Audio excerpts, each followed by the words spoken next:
आज हम class 8th की पोएम द स्कूल बॉय पढ़ेंगे।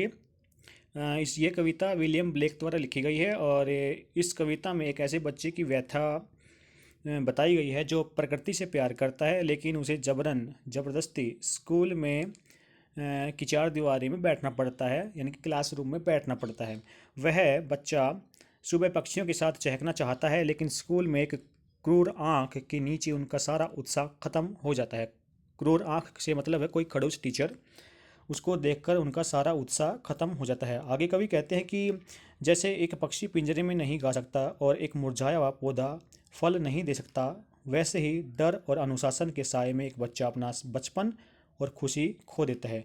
आइए अब स्टैंजा वाइज इसकी एक्सप्लेन करते हैं। फर्स्ट स्टैंजा में है, I love to rise in a summer morn when the bird sing on every tree. मैं गर्मी की सुबह उठना पसंद करता हूँ जब हर पेड़ पर पक्षी गाते हैं। The distance huntsman winds is born and the skylark sings with me, O what sweet company. इसमें दूर कहीं जब शिकारी अपना बिगुल बजाता है और चकवा पक्षी मेरे साथ गाता है, ओ ये कितना स्वीट कंपनी यानी कि प्यारा साथ है।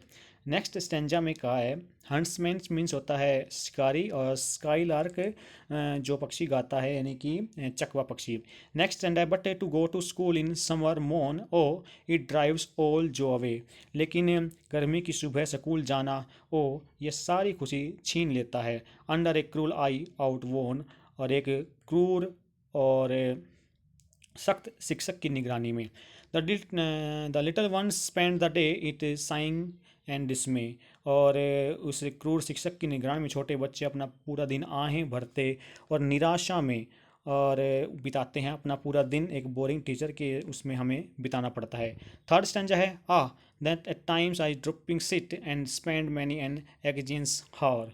इसमें जब आ तब कभी कभी मैं उदास होता हूँ या झुक कर बैठता हूँ और कई चिंताजनक घंटे बिताता हूँ।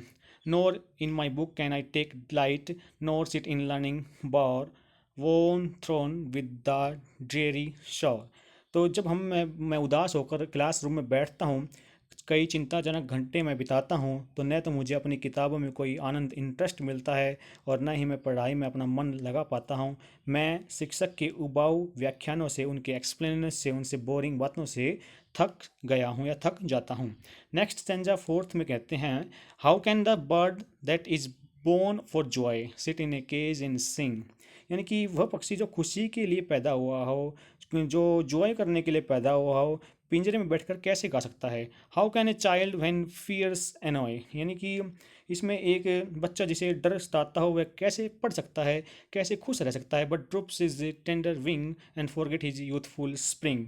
तो जिस बच्चे को डर सता रहा हो हर रोज हर पल पल, तो वो कैसे कुछ सीख सकता है, कैसे खुश रह सकता है। वह तो बस अपनी कोमल जो है पंख झुका लेता है और अपने बचपन के उत्साह को भूल जाता है। नेक्स्ट स्टेंजा में कवि कहता है कि 1 minute.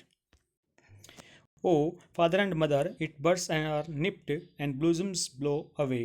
Oh, पिता और माता, यदि कलियों को खिलने से पहले ही मसल दिया जाए, and if they the tender plants are stripped off their joy in the spring day by sorrow and cares dismay, how shall the summer arise in joy or the summer fruits appear. यानी कि इसमें कहा है, पिता और माता, यदि कलियों को खिलने से पहले ही मसल दिया जाए और फूलों को उसको तोड़ दिया जाए, उड़ा दिया जाए, उनको हटा दिया जाए, यदि नए पौधों की खुशियाँ उनसे छीन ली जाएं, तो दुख और चिंता के इस माहौल में गर्मी की जो ऋतु होती है, ग्रीष्म जो ऋतु होती है, यानी कि ग्रीष्म ऋतु को, बचपन को ग्रीष्म ऋतु में डिनोट किया है, खुशी से कैसे आएगी या गर्मियों के फल यानी कि सफलता हमें कैसे दिखाई देगी।